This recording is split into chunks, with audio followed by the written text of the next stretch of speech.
Pues buenas tardes, bienvenidos a, no sé cómo llamarlo, esta especie de sobremesa totalmente improvisada, con dos invitados de lujo, la verdad, que han tenido el placer de venir a Cuenca a comer con nosotros y bueno, pues hemos decidido sacar a la palestra algunos temas y vamos a hablar sobre todo y en principio y sobre todo del papel o de la fuerza que yo creo que está cobrando a día de hoy el materialismo filosófico, demostrando, si cabe, pues que esto de la filosofía, o en concreto el sistema del materialismo filosófico, pues bueno, que no es ninguna teoría por ahí que está hecha para una especie de eruditos, sino que precisamente está implantada en el presente en marcha y que sirve o está sirviendo a mucha gente para poder analizar muchos de los sucesos que están, o de los acontecimientos que están pasando, tanto a nivel político como a nivel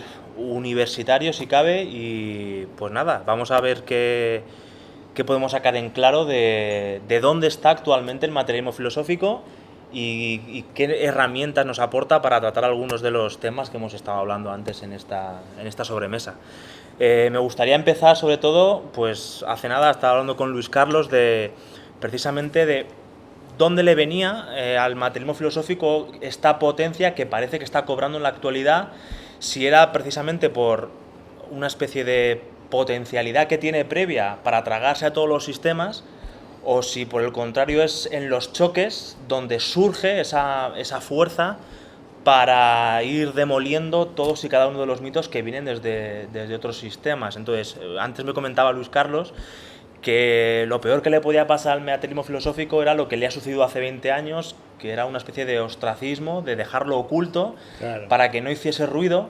Y sin embargo ahora, en el choque, en la confrontación con otras tesis o con otros sistemas, es donde se está viendo su potencia. Entonces, nada, la primera pregunta la lanzo para que habléis, según os parezca, de cuáles pensáis que son los temas de actualidad que están permitiendo esos choques con el materialismo filosófico y que le están dando visibilidad y poniendo de manifiesto su potencia. Luis o Vicente, quien quiera. Pues la polémica, que sí, que hay polémica es precisamente donde se nota que está funcionando.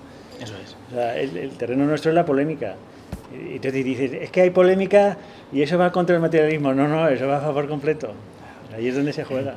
Realmente yo creo que una de las cosas importantes es que el materialismo va contra los fundamentalismos. Entonces los fundamentalismos que hoy en día pues tienen mucha fuerza, aparte de todos los mitos que están funcionando en todas las instituciones, son el fundamentalismo democrático y el científico. El querer reducir todo. Y entonces la génesis ontológica de estos asuntos pues son el nervio dialéctico del cual se alimenta el materialismo filosófico.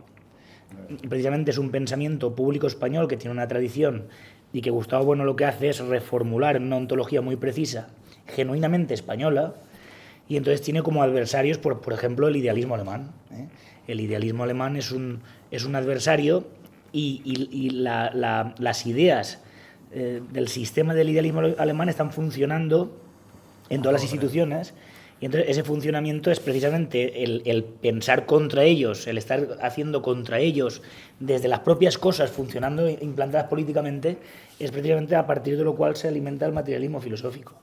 Sino el cual el materialismo filosófico no tendría sentido. Entonces podríamos decir, no sé, que el conflicto no es una mera muleta en la cual le viene bien en un momento al materialismo, sino que precisamente es el punto de arranque de sus propias ideas y de donde nace el propio sistema del materialismo filosófico. No sí, sé la dialéctica. Si no hay dialéctica, la dialéctica está vinculada al conflicto. Entonces la dialéctica no es una cosa de proposiciones analizadas en los textos o cosas así, porque eso no. Es en la dialéctica entre las instituciones y las propias maneras de entender el mundo. Y entonces ahí, por eso los conflictos son la clave del funcionamiento del materialismo. Es decir, si no hubiera conflicto, pues no tendríamos materialismo por ningún sitio. El nuestro, quiero decir. O sea, que sí que las instituciones reaccionen a todos niveles, al nivel de las redes sociales, por ejemplo, ¿no? Se forman ahí jaleos, follones y tal, que se metan con uno es precisamente la clave. La clave, porque quiere decir que las ideas están chocando y eso va a nuestro favor, porque nosotros funcionamos precisamente contando con eso. O sea, que aquí psicologismos fuera, cuando acusan muchas veces a la escuela de que es una mera actitud intransigente el discutir y el ir a la contra, todo lo contrario, no es una actitud psicológica, sino que precisamente son las condiciones previas desde las cuales empezar a permitir que el sistema funcione. No sé si... Sí, el psicologismo vendría a ser una especie de reducción de los conflictos reales a conflictos psicológicos, a conflictos de pensamiento, a conflictos de ideas, de lo que yo creo, lo que dejo... No, entonces el psicologismo se reduce al individualismo, al sujeto. Entonces, claro, ese es el enemigo, que contamos con eso. Pero no lo reducimos a eso, ¿no? Y precisamente ese individualismo precisamente tiene una génesis sistemática, filosófica, y precisamente lo que hace el materialismo es estudiar esa génesis para ir desmontando todos los mitos que giran alrededor de ella. Por ejemplo, el mito del individuo espiritual, o de la conciencia pura, de la racionalidad que llama bueno atómica, es decir, en la cual todos los individuos son iguales, y entonces es una metafísica en la cual cada uno opina y dice lo que quiere. En cambio, nosotros no nos movemos por individualismos, sino nos movemos por, lo estábamos hablando esta mañana y me daban la clave, Luis, por convicción, una convicción que está basada en las coordenadas del sistema. Entonces nosotros nos estamos operando dentro del sistema. Y entonces precisamente todo el entretejimiento y coordinaciones entre las distintas operaciones de los que estamos dentro del sistema, pues no son nuestras, sino que son operaciones nuestras en función al sistema. Y entonces ese tipo de enfrentamiento a esta atomización de todos los ámbitos institucionales, como puede ser el político, el científico, el artístico, etcétera, es uno de los principales contrincantes contra los que hay que ir. Y yo creo que aquí el idealismo alemán, en sus distintas formas, pues es un enemigo clarísimo, es un contrincante clarísimo. Y que tanto en formas positivistas como en formas espiritualistas se manifiesta en todas las áreas de las instituciones, en todas las instituciones. Entonces, a propósito de este idealismo alemán que está comentando aquí Vicente, y de esta polémica desde la cual surge el materialismo filosófico, yo creo que a día de hoy hay tres temas principales donde el materialismo filosófico está, con los que está chocando y con los que está produciendo mucha reacción, y me gustaría que en estos temas que ahora voy a mencionar comentéis en qué medida en estos, como digo, en estos campos se está dando o aparece este dilema alemán. Uno podría ser el tema de la literatura, otro podría ser el tema de la economía y el Estado, y otro podría ser en el tema del arte, en el cual Vicente ahora acaba de hacer una conferencia no hace mucho en la EFO muy importante. ¿En qué medida en estos tres campos aparece o se deja ver el idealismo alemán? Bueno, que son cosas muy distintas, ¿eh? O sea, así meterlo así en el mismo saco, pero por ejemplo, el idealismo alemán a partir del siglo XIX es el que elabora casi todos los conceptos, las categorías y las ideas que explican pues todo lo que es el mundo contemporáneo, prácticamente. Bueno, ahí se pueden ver principalmente las bases, ¿no? Y entonces luego ya las ramificaciones ya va cada una, funciona de un modo. Pero todos las clasificaciones del arte, y donde esté para la literatura o la música, o esas clasificaciones, esas categorizaciones, y en la política, pues desde luego se están pensando desde ese modo de entender las cosas, desde esas plataformas, porque claro, nosotros el problema de fundamentalismo es suponer que esas plataformas son inamovibles o son que no se pueden criticar, o que son las bases para poder pensar o para poder categorizar y tal, y eso es lo que nosotros lo que negamos. Por ejemplo, el fundamento ontológico en la conciencia individual, por ejemplo, reducir el arte al sujeto, al creador, o en la literatura igual, o reducir la política al sujeto que vota, la conciencia pensante que vota, y este tipo de cuestiones, pues eso son consecuencias de esta ontología y de este modo de plantear las cosas. Y entonces, cuando te pones en otras bases, pues inmediatamente chocan con ese modo de esos supuestos de base, que a lo mejor no los conoce el que está funcionando con ellos y el que la está ejercitando, porque ya está infiltrada en las instituciones donde se mueven los individuos. O sea, los individuos no serían la base, o la conciencia no sería la base ontológica desde la que se construye el resto de cosas, sino que las construcciones en marcha están absorbiendo a esos individuos o esas instituciones que son las plataformas desde las que uno se manifiesta. Yo recuerdo una conferencia tuya en Santo Domingo de la Calzada, Luis, en la que comentabas quizá la estupefacción que mucha gente sentía cuando preguntaba, bueno, entonces, ¿qué nos cabe esperar? Y no sé si, es decir, la gente espera que los partidos sean, a partir de sus ideas, las que pongan en marcha programas políticos que cambien la realidad. Entonces, no sé si en ese aspecto hay un idealismo alemán o no sé si kantiano que se podría criticar. ¿Qué nos cabe esperar? O a lo mejor te podría preguntar si nos cabe esperar algo de los partidos políticos. Eso que cabe esperar, eso es un planteamiento típicamente kantiano. Por eso. O sea, ¿qué puedo conocer? ¿Qué puedo saber? ¿Y qué puedo esperar? ¿No? ¿Qué puedo esperar? Pues eso, pues quién sabe qué puedo esperar. O sea, eso depende de la propia conflicto en marcha. Es que la clave está en que probablemente el problema del foco está en esa perspectiva kantiana. Esa perspectiva kantiana. En el arte, la perspectiva kantiana es la que desarrolla todo el romanticismo del siglo XIX. Y entonces Kant bebe de Wolff, y que era protestante, y entonces hace una inversión teológica desde el protestantismo en el cual también le influyen mucho las ideas de Tetens. Y entonces Bueno siempre destaca mucho que Kant lo que hace es coger la tradición, claro, porque sujeto y objeto en la tradición escolástica era siempre tratada como el sujeto lógico. Y entonces el sujeto y el objeto siempre iban referidos a la vis cognoscitiva o la vis apetitiva. Pero Tetens, claro que es la relación entre el sujeto con el objeto o la relación del objeto con el sujeto. Que aún así estaba atomizada, porque la tradición aristotélica tiene su génesis precisamente en esta obsesión por separar las relaciones de las conexiones. Pero aún así, al referirse a un sujeto lógico, la materialidad siempre estaba presente. Por eso en la escolástica atomista pues siempre se parten del M sub I, o sea, parte de la materia, es lo común. Claro, después el problema es que en vez de ir al ego trascendental y ir a la materia, vas a la materia ontológico general y al final vas a parar al ego trascendental, que es Jesucristo. Pero el problema es que lo que hace Tetens es poner una tercera combinación que lo que hace es agravar el asunto, y yo creo que aquí viene la terminación dad, de querer hipostasiar todo, que es cuando el sujeto se encuentra consigo mismo. Y entonces ya el sujeto deja de ser lógico y es psicológico. Es el encuentro del sujeto consigo mismo. Y entonces, como el sujeto consigo mismo ya da pie en toda la crítica a la razón pura, la crítica del juicio, etcétera, a entender la sensibilidad del entendimiento y la razón como formas a priori. Y entonces estas formas a priori entran dentro de la perspectiva en la cual la creación es lo que está a priori en el individuo. Está a priori como forma pura, intuición pura. Incluso el espacio y el tiempo lo hace el sujeto, es decir, no existen. Todo lo que conocemos lo hace el sujeto. Y entonces, claro, esto da pie a que el artista creador es una especie de demiurgo, un dios. Y entonces al final, ¿qué es la creación? En el sentido, se coge la creación en el sentido terminológico de la tradición judeocristiana, creatio ex nihilo, es decir, la creación de la nada.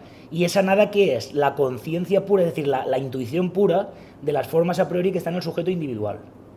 Y entonces cuando empieza a aplicarse a la propia materia, a las propias cosas, empieza a hacer que las ideas, todas las ideas artísticas, empiezan a ser una especie de nematología borrosa, que en ese momento, muchas veces me han objetado, bueno, pero te metes con el romanticismo, pero ahí han estado Bach anterior, pero pues Beethoven, Schubert, Bruckner, etcétera. Digo, sí, pero es que esos aprendieron con las categorías de antes, con los oficios técnicos de antes. Cuando verdaderamente está pudriendo la institución musical es ahora. Porque las ideas empiezan a penetrar en las instituciones, un siglo no es nada en la historia. Y entonces ahora mismo es cuando estamos recibiendo las consecuencias de estas ideas que lo que hacen es oscurecer y emborronar bajo el epígrafe de arte. Pues que el arte no existe. Dice, yo soy artista. Pues coño, especifico esto un poco más. Artista que hace música o artista que hace pintura. O sea, artista. Entonces ya está hipostasiándose como el artista creador. Y entonces es una perspectiva plotiniana en el cual da igual que hagas música, que hagas pintura, que hagas lo que sea, sino que está el sujeto creador ahí en todo. Y entonces, es como el pedagogo, que soy pedagogo al margen de las materias con las que estoy trabajando. Esta reduplicación del sujeto siempre. Y entonces este tipo de perspectivas, pues se concatenan con las ideas de libertad, que también la libertad y la necesidad, la libertad en el hombre, y entonces el propio hombre, la humanidad, la propia idea de humanidad, después la idea de libertad, la idea de creación, la idea de improvisación, la idea de espontaneidad, la idea de la energía de la que emana la energía creadora del proceso creativo, el órgano creativo, una serie de cosas que son totalmente... Se creen que están diciendo nada y lo que están diciendo es un flatus vocis, están eructando prácticamente, pero no se enteran de lo que están haciendo, no se enteran. Y entonces, sí, por ejemplo, en el plano político que decías tú, de los partidos políticos, que van a cambiar la realidad. Pero ¿cómo van a cambiar la realidad? O sea, vamos a ver, primero que tiene que haber una realidad ajena, o sea, hay un proceso, a partir del idealismo sobre todo, de la modernidad, que se fija en el sujeto. Y entonces, bueno, esto ya lo defendimos en Oviedo, que viene de entender el ser como posibilidad, que es lo que introduce, pues dice que viene de Escoto, pero vamos, principalmente lo introduce Suárez, que el ser es un ser posible. Entonces, cuando el ser posible se hace inteligible y la inteligibilidad se la das al sujeto, entonces el ser está en función del sujeto. Entonces, los seres posibles, porque en Leibniz todavía la idea de mónada está armonizada con el resto de mónadas, y entonces el ser posible, Dios es antes que necesidad, Dios es posibilidad, dice Leibniz. La demostración de la existencia de Dios es que, como Dios es posible, Dios es necesario. Y entonces ese es el cambio, cuando desaparece Dios de ahí y la posibilidad pasa a ser parte del sujeto, de la subjetividad. Ese es el juego que hace Kant. Yo creo que ahí Kant es el que introduce la idea de sujeto como subjetividad, no como sujeto de determinaciones lógicos, sino que el sujeto de determinaciones lógico, que es todos los mundos posibles de la lógica, cuando se introduce en la inteligibilidad del propio sujeto, entonces ahí es donde la idea de libertad del sujeto, aplicada a la política, es en la posibilidad de cambiar y de hacer el mundo que nosotros queramos, etcétera, que está en función de los postulados de la moral del sujeto.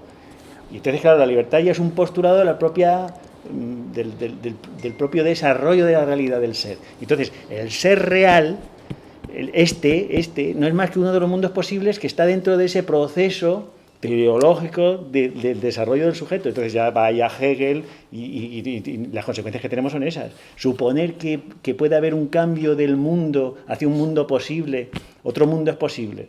Y como otros, claro, otros cuantos mundos posibles, ¿no? Pero la cuestión es que ese idealismo, esa idea que va tirando del ser, porque en Leibniz decía que los posibles, las esencias como posibles, luchan entre ellas por salir adelante. Y entonces Kant, esos mundos posibles que Leibniz atribuye a todas las mónadas como el conjunto de yoes que aplica a todo, una especie de átomos inextensos, lo que hace Kant es reducirlos al sujeto, al modo cartesiano.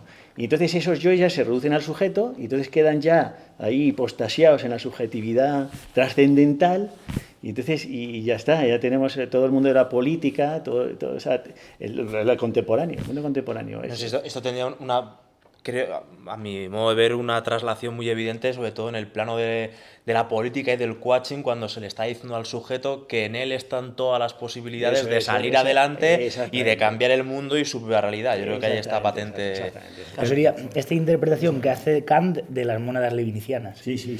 Porque, por ejemplo, en el ego trascendental, cuando analiza las mónadas leibnizianas que cita a Sócrates cuando dice no se le puede enseñar nada al discípulo que el discípulo no sepa ya. Sí. Él está ahí moviéndose en la concavidad, en la topología globular que hace que nosotros seamos concavidades y convexidades en las cuales operamos en M2. Pero esto tiene una perspectiva totalmente diferente, porque hoy se mueve en una ontología en la cual la concatenación de sujetos dentro de las instituciones son lo que moldean a los propios sujetos. Es decir, las instituciones, las propias instituciones son las que moldean a los sujetos. Y entonces la concavidad y la convexidad en todas las perspectivas segundogenéricas van referidas a las instituciones en las que están operando. Cosa que hoy en día es al revés. Las instituciones se apartan Y entonces, al estar reduplicando, hipostasiando una especie es el espiritualismo, la forma del espíritu. Y entonces, naturalmente, esto emborrona todo, porque entonces ya el espíritu, cada cual, sin conocimiento de nada y sin operar con ninguna institución, va diciendo lo que les parece. Es como una especie de llevar al extremo esta perspectiva kantiana que hace que, pues lo que decía Platón en las leyes, dice, la vara, el sabio tiene que tener una vara para darle al que no sabe. Dice, porque en el momento, dice, cuando ya la propia opinión personal manda sobre todo lo demás, entonces se genera un espíritu de impudencia. Y la peor de todas las impudencias es el no respetar a los que saben más que nosotros. Esto es justo lo contrario de la perspectiva esta kantiana del individualismo, en el cual cada uno puede decir lo que quiera y tiene la misma validez. Porque como todos tenemos el espíritu dentro, pues ese espíritu es el que conforma el mundo. La copa no existe. La copa está en la representación que yo tengo de la copa. Bueno, a propósito de todo esto que estamos hablando, en la comida que hemos tenido hace un rato, habéis sacado a la palestra la idea de sustancialismo actualista como una especie de idea, no sé si viene a destruir o a oponerse, en el caso del arte, por ejemplo, a la idea de creatividad. ¿Cuál es el papel el papel que juega este actualismo dentro del arte o de la filosofía en general? ¿Qué es lo que puedes decir, Vicente? Es una trituración total. La trituración es aplastarlo totalmente. Porque el sustancialismo actualista es contrario al sustancialismo aristotélico. Es decir, el sustancialismo aristotélico está basado en la forma también. Es decir, en el noesis noesios, ¿no? En el motor inmóvil, en el acto puro. Y entonces todo lo demás va hacia abajo. Las transformaciones evidentes van hacia abajo. Pero en cambio, en el sustancialismo actualista, nosotros nos damos cuenta que todo tiene que ver con las operaciones. Y entonces en las operaciones hay invariantes que tienen que ver con ciencias, técnicas y las instituciones, pero las transformaciones y los accidentes son constantes. Porque el ego trascendental en su dirección en progreso a la materia ontológica general no puede cerrar la realidad, sino que siempre da pie a unas inconmensurabilidades y unos huecos, que son la propia materia ontológica general, y entonces cada día hay que estar recomponiendo todo, hay que estar rehaciéndolo, porque las novedades pueden ser determinantes. Y entonces tiene que estar todo el rato haciendo de manera actualista, es decir, en acto, tiene que estar en acto haciendo. Y entonces, en el arte, ¿esto qué significa? ¿Cómo analiza Bueno en el arte esto? Pues vamos a ver. Lo primero es que esto tiene mucho que ver con la idea de noetología. La idea de noetología, muchos de la escuela, no sé si de la escuela o no, pero que están alrededor de la escuela, vamos, pues dicen que Bueno la rechazó cuando encontró la idea de noesología. Esto lo desmiente el propio Bueno en las aclaraciones sobre la idea de noetología en el año 2004, que fue 2002, me parece. Entonces, ¿por qué Bueno dicen que varó ese proyecto en pro de la noesología? Pues precisamente por el idealismo. Es decir, si el noema es lo pensado y el noesis es el pensamiento, para no creer en que el pensamiento es subjetivo individual y que está dentro del sujeto, sino que está en las manipulaciones que hacemos de los objetos que están fuera, porque lo pensado no está en el individuo, en la mente, sí, como si fuéramos una hoja en blanco, sino que tiene que ver con las operaciones que hacemos sobre las cosas. Si el noema, él ya le da la vuelta a los años 50, está fuera, primero hay que ver todo eso que está fuera, hay que ordenarlo. Y para ordenarlo, la perspectiva noesológica es la que puede determinar una idea de ciencia, una idea de técnica, una idea de tecnología y una idea de arte. Y entonces, a partir de ahí, la racionalidad común que puede envolver todo eso en las operaciones es precisamente la noetología. Entonces la retoma otra vez en el 2009 con Poemas y teoremas y Poesía y verdad. Incluso con muchísimos análisis de política que él hace. También lo retoma. Y entonces, ¿qué viene a ser la idea de sustancialismo autorista? Precisamente que esos compuestos de significación sustantiva pues desbordan la idea de belleza o la idea de libertad o la idea de creación o la idea de lo que sea, sino que esa significación sustantiva viene de operaciones que tienen que tener primeramente una propuesta. Hemos puesto antes de ejemplo las pinturas de Alarcón de Jesús Mateo. Y entonces en las pinturas de Alarcón Jesús Mateo no puede hacer una creación ex nihilo, de la nada.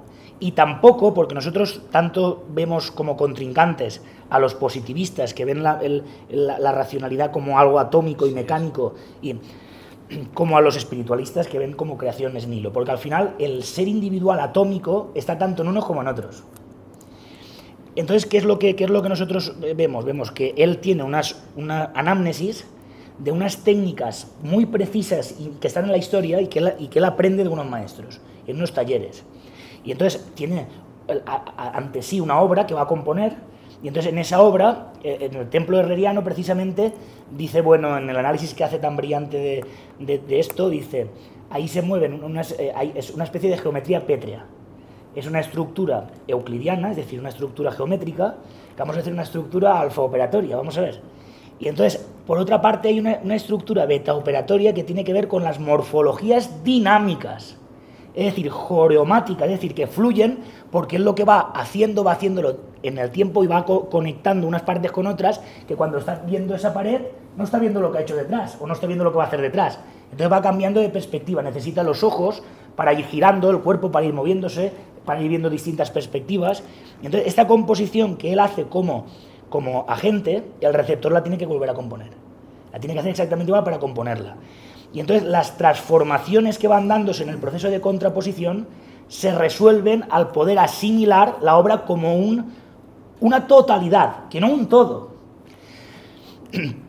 ¿Por qué no un todo? Porque un todo, vamos a ver, desde un punto de vista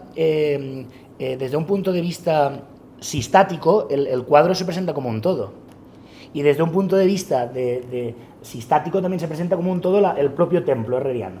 Ahora bien, las perspectivas que va recorriendo el sujeto que está totalizando la obra de arte ya tiene que ver con partes que se desintegran y van incorporándose a otras partes. Y entonces la resolución noetológica es precisamente el cierre fenoménico, que no es esencial, porque siempre caben interpretaciones y totalizaciones diversas e infinitas, va dándose porque ahí surgen miles de inconmensurabilidades. Y entonces dice Luis Carlos, yo quiero recordar el análisis que hace, el escrito que ha hecho sobre las pinturas, dice, pero esas inconmensurabilidades no nos llevan a la equivocidad, dice, sino precisamente todo lo contrario, porque viendo las partes que sí que se conectan, nos hacen pisar fuerte, pisar sobre terreno seguro. ¿Y cuáles son? Precisamente esas técnicas y esas manipulaciones que son actualistas y que son todo lo contrario a lo mecánico, porque cada artista lo va totalizando a su modo, aunque pertenece a esas instituciones y por medio de ellas se pueden ser inteligibles esas operaciones. Entonces ahí está la noetología precisamente, que tiene que partir de pisar tierra firme y a la vez está contraponiendo perspectivas de categorías diversas. En el caso de las pinturas de Alarcón hay perspectivas angulares, hay perspectivas religiosas, es un templo desacralizado, está la propia geometría de la pétrea de la arquitectura, esa intersección entre arquitectura y pinturas, lo que hace que, bueno, le llame una sinfonía fluyente. Es decir, que se parece mucho a una sinfonía. ¿Por qué? Porque al tener que estar moviéndote y por distintos ángulos es como cuando estás en el tema B de la sinfonía, que el tema ya ha desaparecido. Y cuando vuelves a escuchar el tema, la reexposición lo estás integrando de cuando lo has escuchado antes, pero en otra perspectiva. Entonces estás moviéndote joreomáticamente, jorrey, el pantarrey, el río, que todo fluye. Entonces ya para perfilar esto, la noetología ve operaciones sobre cosas. ¿Qué es lo pensado? ¿Lo que está en la cabeza? Pues no, lo que está en la cabeza, ¿quién sabe lo que está en la cabeza? Pues perversiones, seguramente. Es lo que está fuera, las operaciones que están fuera. Y entonces el planteamiento del actualismo y de las... Redefine por completo lo que sea el arte. Totalmente, absolutamente. Y para decirlo otra vez con los términos del idealismo o lo que sea, nosotros no partimos de las ideas en general dadas, cerradas. Dadas, o por ejemplo del sujeto trascendental o de la belleza y desde ahí progresamos al mundo, sino que al revés. Lo que hacemos es progresar desde el mundo, desde las operaciones, y entonces a partir de ahí ya se construyen pues las ideas en general. O sea, operaciones siempre en acto que reconstruir o bien la pieza, no sé si llamar la pieza musical, me vas a permitir, si está sonando, o, sí, claro. la obra de arte que tienes que estar reconstruyéndola. Precisamente lo que no acota previamente las ideas, sino que es desde el mundo tienes que volver a construirlas, porque necesitas de las operaciones actuales para... Por ejemplo, en Kant, parto del sujeto trascendental. Y entonces, del sujeto trascendental, por ejemplo, de la facultad de conocer, de la facultad de sentir, de la facultad de querer, entonces reconstruyo el mundo, que es lo que a partir de eso, no, es al revés. Entonces, el mundo que son fenómenos que aparecen a la conciencia trascendental. No, nosotros entendemos los fenómenos en función de los sujetos que ejercen las operaciones y los sujetos que reciben y reconstruyen esas operaciones. Es decir, los fenómenos en todo caso será como la conexión entre los sujetos, no del sujeto trascendental que está determinando el mundo. ¿No? Entonces, se puede decir, igual me equivoco, pero podría decirse que entonces, desde esta perspectiva noetológica, en las obras de arte, no sé si habría que barrer, pero sí dejar a un margen la figura del autor, como la figura donde empieza y acaba la obra. Claro, no, imposible. Es imposible. Porque el autor no puede ser autónomo. La causa es suya, lo que decía, bueno, el balón de Milhausen cogiéndose el cabello para evitar caer por el precipicio, que está cayendo igual. Eso lo decía siempre, bueno. Es que el autor está sostenido sobre técnicas que aprende y que son asimiladas por él en proceso de que está dentro de una sociedad política y está dentro de unas operaciones que le está haciendo una sociedad política y que está concatenándose con otros. Mira, la prueba de la fuerza del materialismo filosófico está en lo siguiente, y habrá aquí quien me rebata, porque venga a rebatírmelo, y es que nosotros podemos reducir las categorías del idealismo alemán y al revés no. Y entonces quien diga lo contrario lo que tiene que hacer es probarlo. Nada de opiniones y nada de eso, que lo tiene que probar. Pero tiene que probar no desde yo pienso que no, yo estoy de acuerdo y esto no estoy de acuerdo. No. Tiene que escribir y tiene que probarlo. Por ejemplo, lo que hace bueno con las ideas de kantianos, de neokantianos, como pueden ser Windelband o Rickert, que tienen que ver, son muy propicias a esto del autor. Dice, Windelband y Rickert se mueven en esa perspectiva nomotético-ideográfico, en la cual, pues, por ejemplo, Rickert dice que lo nomotético pone de ejemplo el embrión de pollo, donde la repetibilidad es total de las concatenaciones que se van repitiendo. Y en cambio pone de ejemplo de lo ideográfico el conjunto de papas de la historia, que son individuales. Claro, bueno, dice, no, esto no lo podemos admitir. Y entonces dice, ¿cómo se podría reducir esta perspectiva de Rickert y Windelband la ontología del materialismo? No se puede, al contrario sí, ¿por qué? Bueno, dice, esto viene de la tradición aristotélica, de lo individual y lo universal. Recordemos que el propio Aristóteles decía, la historia tiene que ver con lo individual, lo que le pasó a tal en tales siglos, no sé cuántos, y la poesía con lo universal. Entonces, bueno, dice, esta distinción entre universal e individual es inadmisible para el materialismo filosófico. Entonces, ¿cómo replantea la cuestión, bueno, absorbiendo estas ideas y dándoles una significación totalmente diferente? Viendo lo ideográfico y lo nomotético dentro del caparazón de las instituciones. Y entonces él pone dos tipos de concatenación de instituciones, concatenaciones cíclicas y concatenaciones no cíclicas. Por ejemplo, en la obra de Jesús Mateo se dan concatenaciones cíclicas, porque ahí se pueden ver isologismos entre técnicas que le preceden, incluso que son contemporáneas a él, y que se pueden identificar perfectamente de otras. Pero en cambio hay una perspectiva ideográfica que no está en él como autor y como individuo, sino en él en tanto y cuanto, como parte de la institución de las técnicas de la pintura, se ha concatenado a otros individuos, de los que ha aprendido esas técnicas y han conformado la propia significación sustantiva de esa obra que es diferente a las demás. Y entonces, claro, esto ofrezcan ustedes una opción diferente a este tipo de análisis. Traten ustedes de engullir, de tragar desde el idealismo alemán esto que estamos diciendo aquí. Pues no pueden. No, y además que es que parten de unas ideas que no puedes asumirlas, que es la de la idea de espíritu como actividad, la de actividad de espíritu.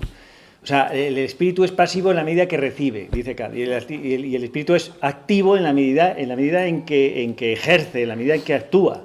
Pero claro, ¿qué es eso del espíritu? El espíritu no puede actuar. El espíritu como energía, como que es la definición de Leibniz, que la mónada es un punto activo, es una vis activa, una fuerza, una fuerza vital. Claro, eso, pero ¿cómo te vas a basar en el espíritu ni nada de eso? Es a ver cómo puedes defender esto, ¿no? O sea, es que todo lo contrario, es que la actividad está en las propias operaciones. Y si no hay operaciones físicas, que dices corpóreas, ahí no hay actividad de ningún tipo. Eso es pura fantasía aristotélica, de un acto puro de donde saca toda la energía. divino o lo que sea. Entonces metes esa divinidad, la metes en el ego trascendental y entonces ya te puedes pasar ahí clases y clases ahí dándole vueltas al asunto a ver quién entiende eso. Pero ¿cómo se puede entender la actividad de un espíritu? Pero que es en el fondo lo que está pensando esta gente. Es que dice Descartes, el yo es un espíritu. Claro. O sea, y para los que se puedan confundir y puedan pensar que lo que estamos diciendo tiene que ver con el corporeísmo, hay que lanzarles a la cabeza una cosa, pero de manera agresiva. En la teoría del cierre, bueno, distingue tres postulados. Postulado de corporeidad, postulado de multiplicidad holótica y postulado de recursividad. Y entonces, pone de ejemplo una cosa preciosa, que es el tiempo. El tiempo, dice 1 hora. 1 hora no es un todo, porque no es corpóreo. Y entonces, claro, pero es una totalización. ¿Por qué podemos totalizar 1 hora? Por el reloj, que sí que es corpóreo. Y entonces, claro, este tipo de análisis precisos en los cuales, a través de lo oblicuo, de lo corpóreo, podemos totalizar cosas que no son corpóreas, pero que son tan materiales como lo corpóreo. Claro. Pues ahí está la cuestión. ¿Cómo se podría sacar la idea de H2O sin el agua? Díganmelo ustedes a mí, ¿cómo es imposible? Es imposible. Entonces, esta perspectiva, precisamente lo que dice él, que no es que seamos corporeístas, es que sin partir del postulado de corporeidad no se puede totalizar algo que no es corpóreo y que es tan material como lo que no es corpóreo. No sé si... Sí, siguiendo con esta, digamos, con este punto de partida de que el materialismo filosófico nace y se encuentra en el conflicto, antes sé que Luis Carlos ha leído recientemente, seguro que también Vicente, un artículo de un tal Daniel Martin Sainz, si no me equivoco, que de alguna manera se supone ha hecho o ha pretendido realizar una crítica no sé si es a la obra de Gustavo de la filosofía en el conjunto del saber, y entonces me gustaría preguntaros cuál es en principio esa crítica y bueno, y por dónde hace aguas. Luis Carlos, que te he visto ahí. No, por todos lados, porque dice que algo así como que bueno reduce la filosofía a un saber concreto, una cosa así, o sea, y que la filosofía es imperativa, y que es decir, como que es una cosa más que que es más amplio, es una actividad indefinida, nada, es puro academicismo. Pero lo que nos interesa a nosotros es que lo más probable es que este tipo de críticas no hubieran salido sin la obra de Vicente, sin lo que está haciendo Vicente, a función de bueno, es decir, sin la pujanza de eso. Entonces, que salgan este tipo de planteamientos medio académicos, que no sabe muy bien lo que se pesca ni por dónde va, pues esto que se supone que a ojos del que no conoce pues parece que sea una crítica y tal, pues en realidad no es nada. Lo que a nosotros nos parece positivo es que precisamente es lo que lo están teniendo en cuenta, que antes no pasaba. Esto es típico de la universidad. Es decir, la universidad verdaderamente es un sitio donde yo, por ejemplo, el arte y la filosofía están totalmente fuera de la universidad, pero absolutamente fuera, y yo diría que incluso la ciencia. Pero total, bueno, no, la ciencia la que más. Tú estás en la carrera de filosofía y hablar de cosas científicas es una cosa ridícula, claro. No. Bueno, y porque ellos porque la medida en que en las facultades de filosofía se entiende que la filosofía es previa a las ciencias y que luego, como diría Comte, la ciencia le meter en la filosofía, es que no les interesa la ciencia, porque si no, desde el punto de vista se quedarían sin poder hacer filosofía. Es una burocracia pura que lo que hace es formalizar todo, y precisamente el materialismo filosófico lo ven como una amenaza. Claro. Y yo creo que este tipo de críticas y otras, pues surgen de que empiezan a haber una doctrina ordenada, sistemática, que no pueden entender porque no quieren tampoco meterse en ella, y entonces tienen que demostrar que aquí estoy yo como conciencia pensante, individual y crítica, y entonces pues aquí estoy yo para poner peros, mezclando doxografía de aquí y de allá, de más para allá, y al final esto está utilizando los modos, las modalidades de Aristóteles, etcétera. Es decir, están utilizando toda una especie de carnaza que aprenden en la universidad de sus profesores, como decía Luis Carlos, del profesor pensante que está ahí con los textos. Ahí decía, me acuerdo que decía, el profesor pensante que está juzgando el mundo desde los textos, como si la filosofía estuviera en los textos y no en las cosas, no en la manipulación de las cosas, en la propia implantación política de las cosas. No sé si estarías de acuerdo, Luis Carlos, en que precisamente la universidad no es que no tengan sistemas, sino que es que indiscriminadamente afirman cosas desde sistemas totalmente distintos, incluso opuestos.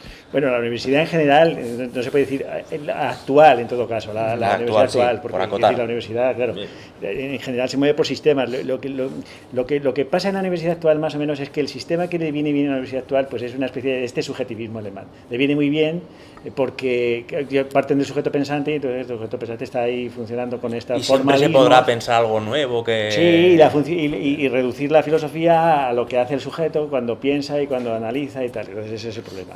¿Qué quiere decir? Que le viene muy bien a la filosofía administrada, le viene muy bien este tipo de sistemática, porque como parten de que todos somos sujetos y que todos tenemos razón y que entonces parece que por ahí avanza la filosofía, pero no, la filosofía no avanza por ahí ni nada absoluto, ¿no? Eso no tiene nada que ver. Me vais a permitir que saque, no sé si quizá un último tema, que está relacionado con esta última polémica que se está viendo en los medios sobre el tema del imperio y de los libros de Rocabarea, pero no me quiero centrar en el amarillismo, sino en la relación que puede haber precisamente entre la idea de imperio y la idea ontológica del materialismo filosófico de ego trascendental. ¿En qué medida el imperio no es solo pues una reivindicación, volvemos a lo mismo, subjetiva política que le pueda gustar a alguien para darse golpes en el pecho, como ha podido criticar al materialismo filosófico gente como Ernesto Castro y familiares adyacentes? Entonces, ¿en qué medida se relaciona esta idea de imperio con el ego trascendental? Si podéis hacer algún tipo de... Pero es que la crítica se puede hacer a muchos niveles. Por ejemplo, el nivel más básico es el gremialismo. Entonces, desde el punto de vista gremial, pues tienen una base social y tienen una clientela, y entonces están ahí y tienen que defenderlo porque es su papel, ¿no? O sea, que decir, si eres un profesor de universidad y tienes que tener alumnos que te vayan a la universidad y todo esto, pues, o si eres profesor de estética, pues tienes que defender pues esas ideas, ¿no? O sea, las ideas están en las instituciones y entonces si formas parte de la institución tienes que defender las ideas porque si te cae el sueldo, que te quedas sin personal, te quedas sin materia y te quedas sin sueldo.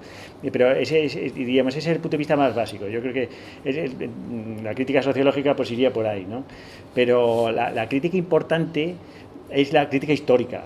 Es decir, las ideas se mueven dentro de concatenaciones históricas, unas ideas que son necesarias para el desarrollo de esas concatenaciones que nosotros no conocemos que haya otra por encima de los imperios, no hay otra, porque los imperios se basan en función de esas operaciones políticas, no de espíritu ni nada de nada, sencillamente es el ego trascendental ni nada de eso, sino una serie de operaciones que engloban, que absorben, que se expanden por otros sitios. El imperio es una idea necesaria para la construcción de la historia, que no es simplemente una opción más que se dio por la maldad de unos, volvemos al mismo, sujetos. Es una idea consecuencia de todos esos procesos. O sea, no es anterior a esos procesos, sino que es la propia concatenación o invariancia de esas transformaciones que puedes situar unos en función de otros. Precisamente por esa dialéctica.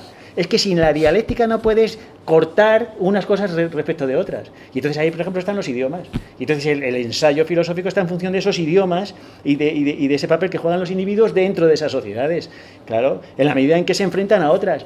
Y entonces esa es la filosofía, y por eso la dialéctica y la confrontación es la base del asunto. Entonces, nosotros no defendemos el imperio español para que vuelva o cosas así, porque es imposible. Porque la historia es ideográfica y está funcionando, está desarrollándose y no se puede volver atrás, ni se pueden dar las condiciones, ni queremos ni nada de eso. Pero, sin embargo, el idioma pues está funcionando en función de esas, como la filosofía en función del idioma griego, que es el que da con los fonemas, el que da con la escritura fonética, que es la que utilizamos. Entonces, ¿cómo vas a desechar esas bases? Claro, es imposible. Entonces, claro, no puedes entender Platón sin los sofistas y sin los persas. A ver cómo vas a entender Platón así, desde el punto de vista de la humanidad, imposible completamente, y desde el punto de vista del individuo, tampoco imposible. Tienes que hacerlo en función de eso, y Aristóteles, y Santo Tomás, en función con respecto a Averroes, y el Imperio Islámico, y España, en función de los otros imperios, y el Imperio Alemán igual. ¿Cómo te vas a situar tú en el papel de la humanidad? Porque la humanidad es pensante en Alemania. O sea, ¿por qué? Pues nos remitimos a Heidegger, pues porque piensan en alemán, pero es que pasa que se agota ahí los idiomas. No, nosotros también estamos con el español, ¿no? Entonces en esa medida lo reivindicamos. Entonces la izquierda y la derecha que decíamos antes, la izquierda y la derecha surge precisamente en función de la caída del Imperio español, que son las ideas modernas, entonces, que somos de derecha, somos de izquierda. Pero si eso es posterior a toda la base desde la que nosotros estamos elaborando esto, claro, eso es posterior. O sea, el título de imperiofilia que decía Villacaña ya ya lo podemos tirar a la basura porque pero los dos títulos, imperiofobia también, porque es todo psicologismo, es psicologismo al final. Mira, yo creo que aquí, yo me voy a mojar mucho, yo creo que aquí lo que subyace debajo de todo esto es un complejo insoportable, de querer equiparar la figura de Gustavo Bueno, que solo tiene paralelo con Platón, a otros filósofos muy menores como puede ser Marx. Y esto es la clave. Es decir, la degeneración del marxismo, que viene dada precisamente de su propia imposibilidad de tener una potencia como la que tuvo Platón, por ejemplo, la que tuvo Santo Tomás, pues hace que el epígrafe materialismo estar ahí funcionando, materialismo, pues haya que buscar una especie de renovación o de desarrollo del marxismo en la figura de Bueno. Y aquí se enclaustran mucha gente como Armesillas o como... Es decir, estas personas tienen miopía filosófica, vamos a decir, por lo que sea. Pero probablemente no viene de ellos, sino que viene precisamente de un complejo de inferioridad enorme.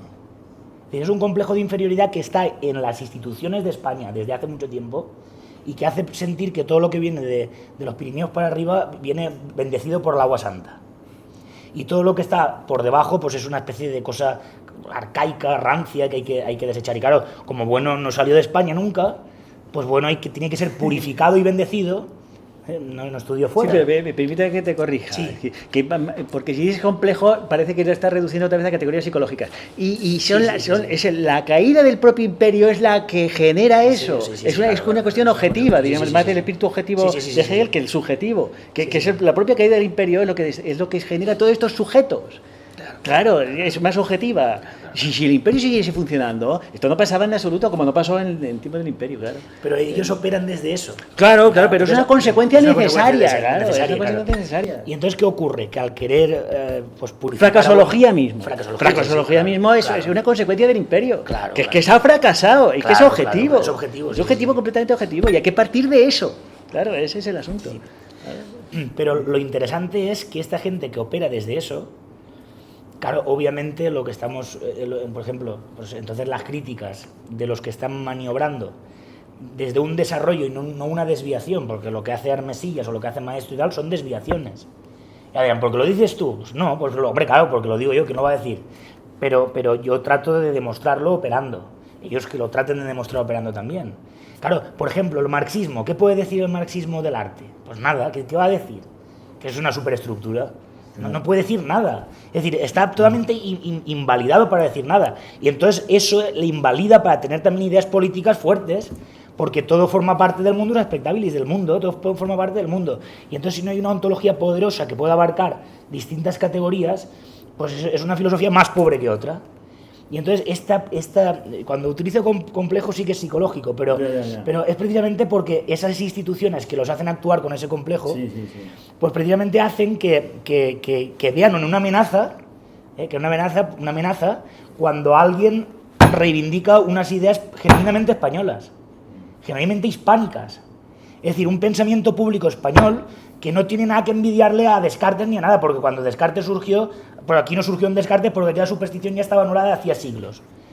Y menos un espíritu sin cuerpo. Claro, es el colmo. Es que es el colmo. O sea, es que tenemos que tragar con esa rueda de molino, claro, que si el espíritu, el del yo, o el espíritu, y el marxismo, el subjetivismo kantiano, pero si son espíritus, sí, pero... Y el marxismo, cuando habla de alienación, Bueno lo compara, dice, ¿la alienación de dónde viene? Pues la manzana de Adán y Eva, cuando coges la manzana, la propiedad privada. A ver, antes eras feliz, la humanidad toda junta, comunista, todos juntas, todos compartiendo todo. Un monismo insoportable. Entonces coge la manzana y eso ya es la propiedad privada, el Estado, el sufrimiento y las clases obreras, las clases. Y entonces, ¿cuál es el objetivo? Superar eso, superar el Estado y llegar al final de la humanidad, donde volvamos otra vez a ser todos felices y juntos. Pero tal ontología, ¿dónde va a parar? Eso es una basura total. El marxismo es una basura total. Es decir, solamente funciona en cuanto en medio tiene procesos analíticos, históricos y muy potentes, que como decía, bueno, han sido compañeros de viaje en él durante mucho tiempo, pero como también ha sido Aristóteles, Husserl y toda la historia de la filosofía, porque una cosa de las que tenía bueno es que abarcaba la historia de la filosofía con una potencia increíble, pero compañeros de viaje para tirarlos por el camino, ¿eh? Es decir, compañeros de viaje para arrojarlos por el camino. Porque la ontología del materialismo es superior, a escala filosófica y ontológica, es superior a este tipo de birrias. Es superior. Y entonces, Armesilla, cuando pueda haber, le pueda molestar lo que diga Luis Carlos o que sea el marxismo, porque está preso de eso, preso absolutamente. Peor para él. Peor para él. Sí, son las instituciones, hay que mirarlo también desde el punto de vista o sea, objetivo. Son las instituciones, si estás metido en la universidad y la universidad tiene predicamento, pues no puedes ir adelante si no. Pues peor para que estén esas instituciones. Claro, exactamente. Claro. Ahora sí que sí, última pregunta, muy genérica y muy general. ¿Vuelve a cobrar relevancia, si es que alguna vez lo perdió, el libro de España frente a Europa a raíz de los últimos acontecimientos? Sobre todo qué ha pasado con Junqueras Sí, y toda esta gente, o ¿en qué medida pensáis que puede revitalizar, digamos, de cara al público estos sucesos, las tesis de Bueno de España frente a Europa? Pues ¿Sigue siendo esa misma amenaza, no por vía de finis operandi, sino de finis operis? Sí, porque se define, ¿no? Se ve clarísimo el enemigo que antes no se veía, ¿no? Ya se ve clarísimo que Europa pues lo defiende, lo upa, antes eso quedaba completamente eclipsado bueno, desde el principio del siglo XX, ¿no? Europa, la humanidad y todo esto, lo de Ortega, pues ya se empieza a poner en duda, ¿no? Y pues, es decir, todos estos opinadores y todos estos creadores de opinión de las radios, las televisiones y tal, pues sí, hay que ves alguno que ya lo empieza a poner en duda, ¿no? Pues si Europa hace eso, pues entonces Europa es el enemigo, ¿no? Hay que decir que se van definiendo, las cosas se van definiendo por sí solas, ¿no? Claro, si lo señalas, esas definiciones las señalas y la gente no lo ve porque está dentro de un mito confusionario y la gente está dentro de ese mito, pues... Pero poco a poco yo creo que eso se va determinando, ¿no? Se van viendo esos conflictos que están en la base de este armonismo que pretende estar por encima, ¿no? Se ve perfectamente. Que si Estados Unidos va por un lado y Alemania va por otro, y están conflictos de intereses constantes, y Inglaterra se va, y claro, es que es evidente, sí. La única manera es que se tome conciencia de una institución que queda. Es decir, si el imperio naufragó y se acabó, pues quedan restos de ese imperio. Y hay un resto poderosísimo, que es la institución del español. Y entonces tomar conciencia de eso lleva detrás de sí una serie de operaciones potentes que nos hacen poder tener presencia en el mundo. Y entonces, hasta que no se tome conciencia de eso desde las instituciones, no hay nada que hacer. Aquí con los provincialismos, papanatismos, tonterías, de querer hablar en valenciano, en catalán, no sé qué, así no se puede hacer nada. Es decir, hasta que no se tome conciencia de eso, es decir, Europa seguirá frente a España, y teniendo a España como el último eslabón de algo que les interesa tener como último eslabón, porque saben la potencia que podría tener el español frente al inglés o frente a otros idiomas que son universales. Y Roca Barea, los conflictos que tiene Roca Barea, que le sale PRR verte por un lado, por otro, cosas así. Estas cuestiones de que cortamos. Podemos seguir un rato más. No, ahora pedimos otro café. Pues que también es interesante y que es funcional. O sea que muy bien. Bienvenido al conflicto. Pues nada, yo reivindicando el papel del marxismo filosófico y que la gente se anime a introducirse a la filosofía de Gustavo Bueno, que hay plataformas... Jesús Cotilla tiene que implicarse también, ¿no? Simplemente decir a la gente que nos esté viendo que hay plataformas de las cuales empezar a adentrarse, no solo porque estén los libros de Gustavo Bueno para poder leerlos y estudiarlos, sino, bueno, pues en Madrid tenemos el Centro Riojano, las actividades que están haciendo allí, tenemos el seminario de ensayos materialistas en la Complutense, con los más o menos que puedan tener. Entonces animar a la gente a que se acerque y para que pueda empezar a ver la potencia de estas ideas que pueden desbordar y tirarnos del caballo, como mucho nos ha pasado. Sin prisa ninguna. Sin que prisa, todas no estas prisa. cosas tienen su funcionamiento propio. Por mucho voluntarismo que se ponga, eso no va a ningún sitio.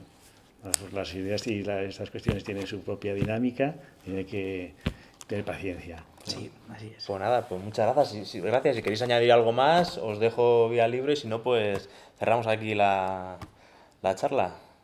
Bueno, que viva España. Viva España y vamos, y que en este caso es muy fácil, porque pertenecemos a la misma institución. Entonces estamos operando ahí dentro de la institución y precisamente esto demuestra que no hay ningún saber oculto. Es decir, que esto es público y que el que quiera operar y quiera estudiar, Ahí pues está. lo tiene a sus manos, ¿eh? Lo que hay que hacer es que molestarse en trabajar con esto. Pues nada, hasta aquí. Gracias. Muchas gracias a vosotros por venir. Santi. chicos. Son solo las 6. Ah, eso querías decir. Lo has despistado, total.